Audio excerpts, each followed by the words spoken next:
on SharpNav, which is a library to provide navigation meshes in C#, primarily for video games.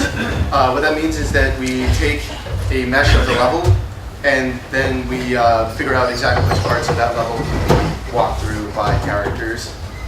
And why are we doing this? It's mainly because there isn't really anything generic out there in C#. There's a bunch of stuff for Unity, like plugins. Unity Pro itself provides a nav mesh, but that's Unity specific. So if you're trying to use like MonoGame or any other C# based game engine, it's just not going to work. And Creator AI, which is more a study of the algorithms, and it's a little bit hacked together, and it's largely like the nicer features are only available in the Unity plugin. So we're doing this so that we can bring smarter enemies and NPCs to C# based games. So far what we've done is we've been able to generate a navigation mesh from input geometry. We haven't done any navigation through it yet. And I'll let him talk about more of what he's done so far.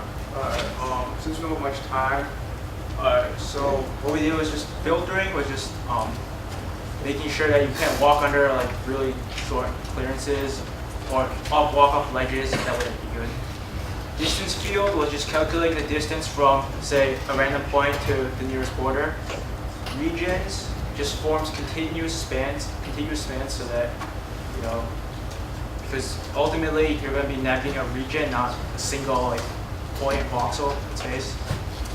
And the contours, we just walked around, we just got the edges of the regions, and what we did was we just simplified it so that instead of having like say 10 to 12 point edges, we just had like 5 or 6. For convex polygons, what we did was we formed triangular. We took the contours, we like subdivided the whole region into small triangles, and basically combined those triangles into the largest possible convex polygon, because the algorithms work best. The algorithms for pathfinding work best with convex polygons. The last one was the detail mesh. So what we did was we just took the height field, like we just added the height data between like stairs, for example. Like you don't want agents walking. You need a way to get up, like climb up stairs, for example. So we just merge the height field with the nav mesh. And yeah.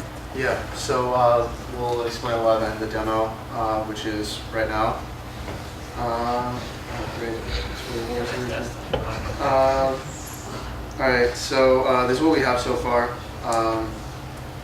It's the same example map as Recast, and a lot of the source code was actually just ported from Recast at this point, and we're going to go back and clean it up and try and make it faster.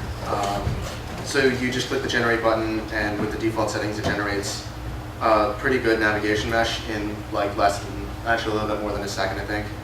And so you can see without the level that everything's there. There are a few bugs with the detail mesh. So like often the distance is text that just kind of raised. But the rest of the process is here. So we take the original level, we voxelize it so that it's in discrete units. And then we just take the bottoms of the open areas and use that as essentially base data for the rest of it. From there, we calculate distances from the nearest possible edge. This lets us figure out where like the largest chunks of land are. And from that, we can split those large chunks of land up into regions and then walk around the edges. Simplify those, and then from that we can create a triangular mesh.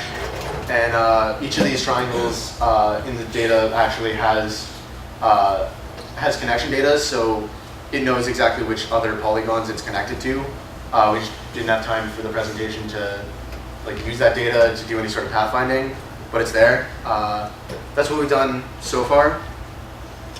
What we want to do in the future is we want to finish porting over pathfinding code from Detour, which is Recast's navigation half, essentially. We want to catch up with our unit tests and documentation because that's running a little bit behind.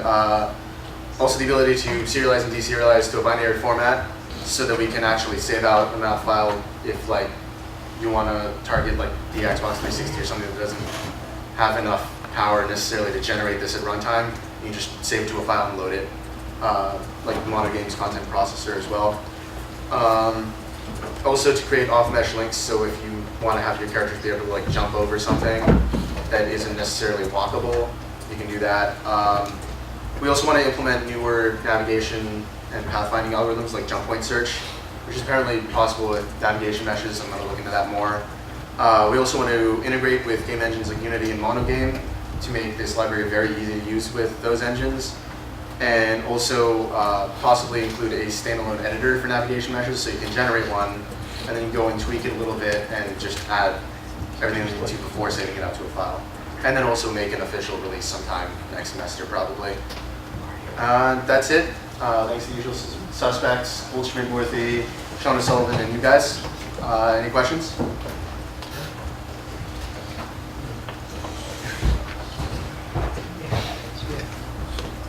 Yeah. So, did you actually find someone who said that you can use jump point search with navigation messages? I found a few things online that they were talking about putting those two together. I didn't look into detail whether it was easy or anything, but Yeah, because jump point search is supposed to be for like you got like pixel to voxel or something. So you're yeah. actually, like, Well, going through the game. we have voxel data of the level, Okay. but at this, I think you can also like if you do more work, you can figure out exactly what connects like through, and then try and do something with that. I don't know.